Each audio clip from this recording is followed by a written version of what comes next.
حضرت عمر رضی اللہ تعالیٰ عنہ کا دربار لگا ہے۔ ایک شخص کو پکڑ کر لوگ لے آتے کہ اس شخص نے ہمارے باپ کو قتل کر دیا۔ حضرت عمر رضی اللہ تعالیٰ عنہ نے پوچھا کیا ماجرا ہے بھائی؟ اس نے کہا جی واقعی میں ان کے باپ کا قاتل ہوں، لیکن میں نے قصداً قتل نہیں کیا۔ ہوا یہ کہ میں ایک مسافر ہوں، جا رہا تھا، راستے کے اندر سبز چراگاہ تھی، میرا اونٹ بھوکا تھا، اس چراگاہ میں داخل ہو گیا۔ اس کے بوڑھے باپ نے پتھر اٹھایا اور میرے اونٹ کو مارا، اس کی آنکھ نکل گئی۔ مجھے بڑا غصہ آیا، میں نے وہی پتھر اٹھا کر اس کے باپ کو دے مارا، لیکن وہ ایسے ٹکانے پہ لگا کہ اس کا باپ فوراً فوت ہو گیا۔ میرا قصد اور ارادہ نہیں تھا، لیکن بہرحال میں اس بات کا اقراری ہوں کہ میں نے اس کے باپ کو قتل کر دیا ہے۔ آپ جو حکم سنائیں میں اس کو قبول کروں گا، لیکن میں ایک مہلت مانگتا ہوں کہ میرے دوست، میرے بھائی کی کوئی رقم میرے ذمہ ہے، میرے پاس اس نے امانت رکھی ہوئی ہے اور وہ مجھے پتا ہے کہ میں نے کہاں چھپا کے رکھی ہوئی ہے۔ اگر آپ فیصلہ کر دیتے اور میری گردن کاٹ دی جاتی ہے تو وہ امانت جو میں نے رکھی ہوئی ہے سنبھال کر کے، میرے علاوہ کوئی جانتا بھی نہیں ہے، تو وہ اس تک کون پہنچائے گا؟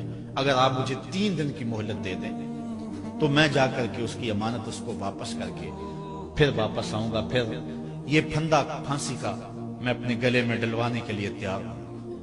حضرت عمر رضی اللہ تعالیٰ عنہ نے فرمایا کہ کوئی شخص تیری ضمانت دے دے تو ہم تجھے چھٹی دینے کے لیے تیار ہیں۔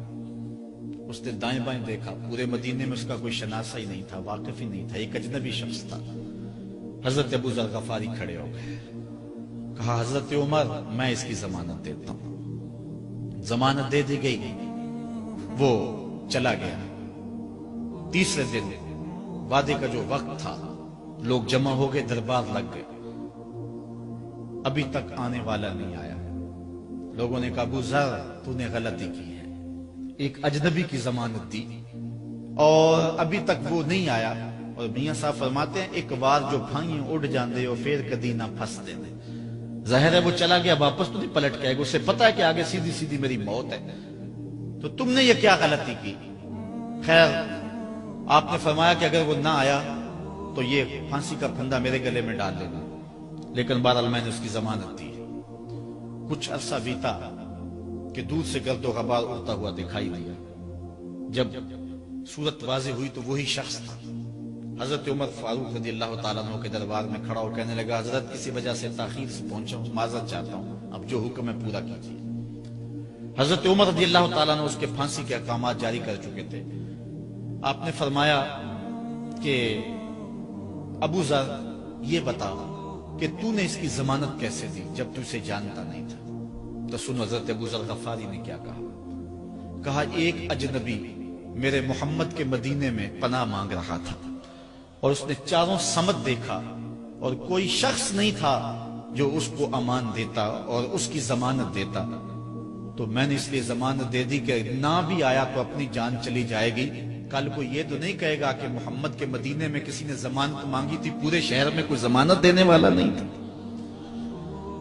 اس کو کہا کہ انہوں نے تو ضمانت دے دی، میاں اب تو بتا کہ تو چلا گیا تھا، تجھے جانتا کوئی نہیں تھا، نہ پلٹ کے آتا تو تجھے کوئی پوچھنے والا نہیں تھا، تو نے یہ دوبارہ موت کے منہ میں کیوں اپنا سر رکھا ہے؟ تو اس نے کہا کہ میں نے کہا کہ ایک اجنبی کی ضمانت ایسے شخص نے دی ہے جو مجھے جانتا بھی نہیں ہے، اور اگر میں نہ گیا تو لوگ قیامت تک اجنبیوں پر بھروسہ نہیں کریں گے کہ اجنبی یوں سلوک کیا کرتے ہیں۔ تو حضرت عمر رضی اللہ تعالیٰ عنہ اس کے پھانسی کے احکام جاری کیے، تو جن کے باپ کو قتل کیا تھا وہ بیٹے کھڑے ہو گئے، کہنے لگے تاریخ کی کالک ہم اپنے منہ پہ ملیں گے، ہم بھی اپنے باپ کے قاتل کو معاف کر دیتے ہیں۔ یہ ہماری تاریخ ہے، یہ ہماری کہانی ہے، لیکن آج ہم کس جگہ پہ کھڑے ہیں اور کیا ہماری صورتحال ہے؟ نہ ہمارا کردار رہا اور نہ ہمارا کوئی تشخص رہا۔ آج ہم نے اپنا تشخص بھی مٹا کے رکھ دیا، اپنے طرز زندگی بھی بدل دی، نہ ہماری باطن کی وہ روشنی رہی، نہ ظاہری وہ صورت رہی کہ ہم پہچانے جائیں کہ حضور کے غلام ہیں، بلکہ آج بھانت بھانت کی بولیاں بول رہے ہیں۔ اقبال نے کیا کہا تھا، اپنی ملت پر قیاس اقوام مغرب سے نہ کر، خاص ہے ترکیب میں تجھے قوم رسول ہاشمی۔